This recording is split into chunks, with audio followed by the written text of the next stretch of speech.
विशाळगडावरील अतिक्रमणं हटवावीत या मागणीसाठी 14 जुलै रोजी माजी खासदार संभाजीराजे छत्रपती यांच्या नेतृत्वाखाली विशाळगडाच्या पायथ्याला आंदोलन करण्यात आलं होतं।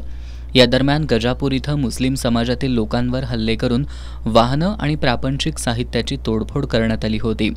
पोलीस प्रशासनानं याकडे जाणीवपूर्वक दुर्लक्ष केल्याचा आरोप करत इथल्या खऱ्या दंगलखोरांवर भारताचं सार्वभौमत्व, एकात्मता आणि अखंडता धोक्यात आणणारी कृत्य करणं आणि बेकायदेशीर कृत्य प्रतिबंधक अधिनियम आणि कठोर कलमांनुसार कारवाई करावी अशा मागण्या आज इंडिया आघाडीच्या वतीनं कोल्हापूर परिक्षेत्राचे विशेष पोलीस महानिरीक्षक सुनील फुलारी यांच्याकडे करण्यात आल्या।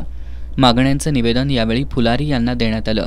शासन आणि पोलिसांच्या मदतीनं ही दंगल घडवण्यात आली असल्याचा आरोप यावेळी बाबा इंदुलकर यांनी केला।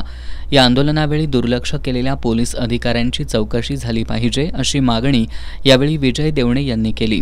कोल्हापूरला टार्गेट केलं जात असून दंगलखोरांवर वेळीच कारवाई करावी असं यावेळी कॉम्रेड चंद्रकांत यादव यांनी सांगितलं। कोल्हापुरात पोलीस अधीक्षक महेंद्र पंडित आल्यापासून असे दंगलीचे प्रकार वारंवार घडतायत असा आरोप कॉम्रेड दिलीप पवार यांनी यावेळी केला।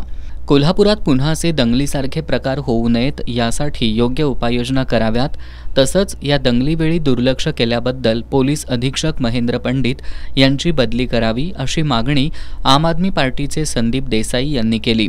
या दंगलीला माजी खासदार संभाजीराजे छत्रपती हे जबाबदार आहेत, त्यामुळे त्यांना अटक करावी अशी मागणी कॉम्रेड सतीशचंद्र कांबळे यांनी केली आहे। पोलिसांसमोर महिलांवर हल्ला होत असून पोलीस हे रक्षक आहेत की भक्षक आहेत असा सवाल यावेळी सुनीता पाटील यांनी विचारला।